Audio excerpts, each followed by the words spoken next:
Hi, this is Nanette Hosenfeld with the Great Basin Smoke Dispersion Briefing for Monday, April 20th, 2020. Looking at precipitation, how it compares to normal, you can see the map on the left is showing precipitation over the past 14 days.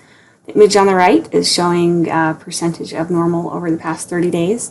The southern part of the Great Basin is the winner here overall. You can see southern Nevada into southwestern Utah and the Arizona Strip have done quite well as compared to normal, with some places over 300% of normal over the past 14 and even 30 days. However, moving north, things change. You can see conditions have been much drier across the northern part of the Great Basin, well below normal across parts of northern Nevada and eastern and southeastern Utah. So pretty big difference across the Great Basin depending on where you are as far as precipitation. Looking at snowfall for the year, again, somewhat of a similar picture where the southern parts of the Great Basin are looking better.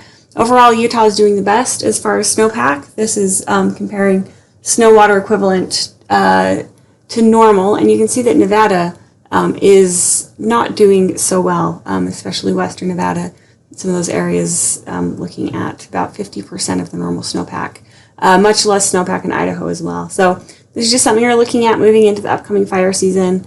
It means that the larger fuels in those areas will be much drier, as the mountains in parts of Idaho and in Nevada did not see their typical yearly snowpack.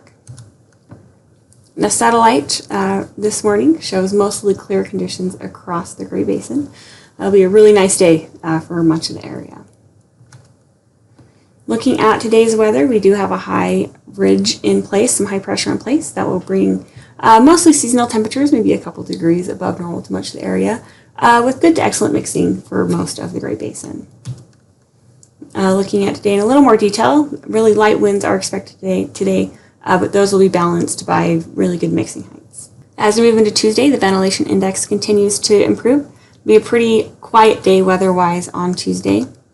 Mixing heights will be quite good across the area, and we will begin to see those transport winds increasing.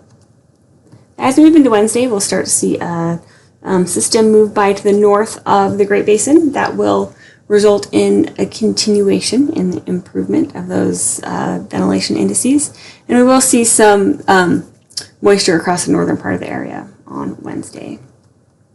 So looking at Wednesday in a little more detail, you can see those mixing winds, or those transport winds increasing on Wednesday, as well as some really good mixing heights on Wednesday. So over the next 3 days, looking at an improvement in the clearing index. Precipitation expectations for the next 3 days show some precipitation possible across the southern and the northern part of the Great Basin, with kind of a break in between. As we move into Thursday, starting to look at some northwesterly flow in place across the area.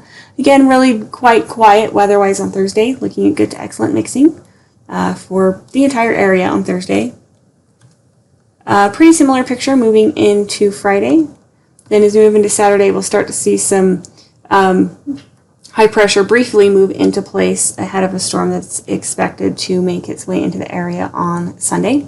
So you can see on Saturday, under that high pressure, maybe a little decrease in the ventilation indices across parts of Utah with that high pressure briefly in place. And then as we move into Sunday, starting to see that storm system make its way into the area. The 4 to 5 day period, it's looking quite dry, not much expected in the way of precipitation. And finally, in the 8 to 14 day outlook from the Climate Prediction Center, they are calling for above normal temperatures across the entire Great Basin, accompanied by below normal precipitation. That's it. If you have any questions, please feel free to contact us. Our information is on the screen, and you can also find us on Twitter. Thank you.